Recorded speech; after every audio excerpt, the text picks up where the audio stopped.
Welcome to another episode of That's Right with Chris Voss. I am Chris Voss. Today, right now, at this very moment, we have Alina Maradian.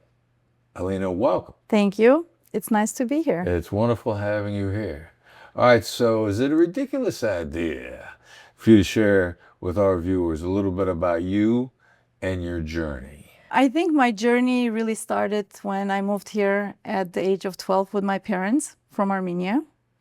And I think I had the immigrant child syndrome, trying to figure out how to help my parents have a better life.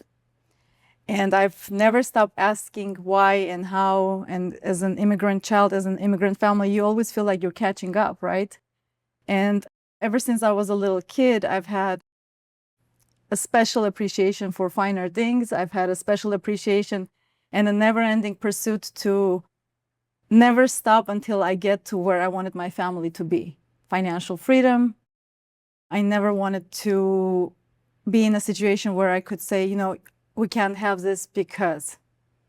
So I've started making deals with myself since I was a little kid. And through that pursuit, I reached somehow in the real estate world. So your business is a real estate world? Real estate and investments. Okay. Yes.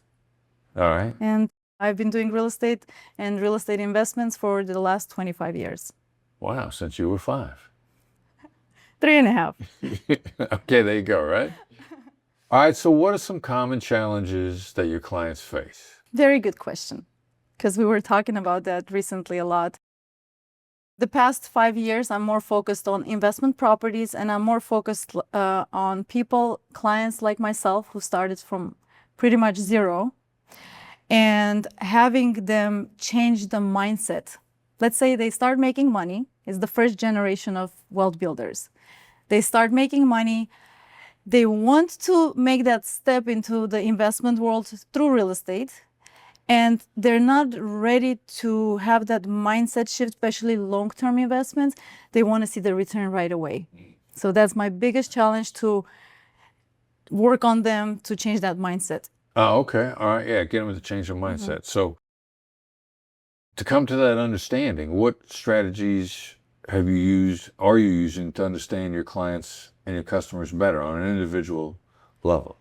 Oh, Chris, what strategies do we not use? Of course, a lot of my clients happen to be immigrants as well, only because they've seen my journey and how from literally nothing I've slowly built for my family and hopefully for the generations to come. And I think I always refer them to me, that I've done it and I've been very patient, and this is what I'm doing, and you could just follow what we've done so far. And that helps a little bit, but but if it doesn't, I start asking them questions.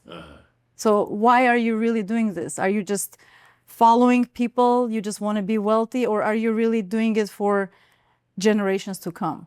So curiosity, that's principally your strategy. You're demonstrating curiosity and drawing it out of them. I guess so. You're supposed to say that's right, not That's right. Come on.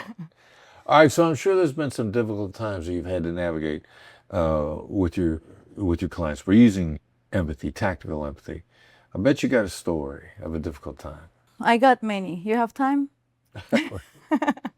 I bet you got a best one. What jumps out at you? Well, in the early days of my career, I was lucky enough to have met an amazing woman who didn't know at that time, but she became the biggest mentor for me. She was my landlord at the time for my office, very, very early on in my career. And she told me something, because I always navigated with ego, young businesswoman, just started everything from nothing. And one day she's taught me a very good lesson. And she said, listen, if you want to be very successful, you got to make sure the people in front of you win.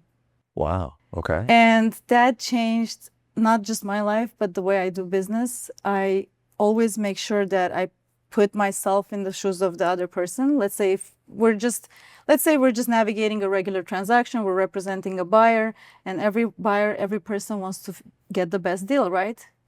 And I always navigate with putting the seller's emotions first, putting the seller's needs first. And the first thing I ever ask when I enter a transaction, whether it's an investment property or an investment that we're doing as a capital company, I always ask, what's the most important thing for the seller?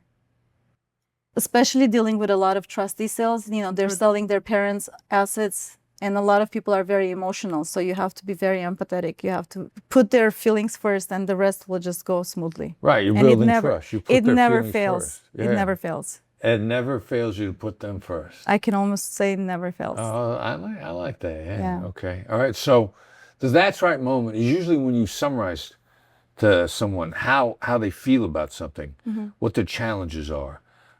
You let them feel that they have been heard and understood. That's the that's right moment. And so I'll bet you've got some moments when you really made people feel heard and understood, and it triggered an epiphany in them, and it was a turning point. A lot of our clients trust us to navigate through their investment properties because they have the money now, but they don't understand what they need to purchase to start building that wealth one step at a time. And they pretty much blindly trust us. I'm like, listen, you have to buy this property, and we specialize in add-on value properties, so like apartment buildings that are run down, not really maintained well. And I'm like, you got to trust me. In a year, if we do this and this and this and this, you're going to not only cash flow the property, but this is going to be definitely one of your generational wealth building pieces, right?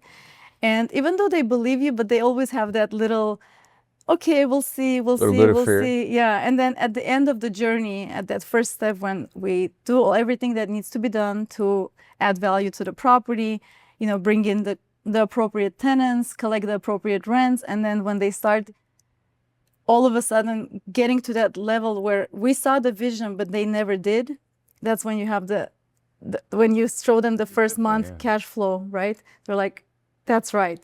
So well, you've laid out the future for them in a way that you put their emotions first. So you've gained their trust. And so they're willing to stick their toe in the water. And you lay out enough of a future that as soon as you begin to demonstrate, make the future you've laid out happen, now they know they're good.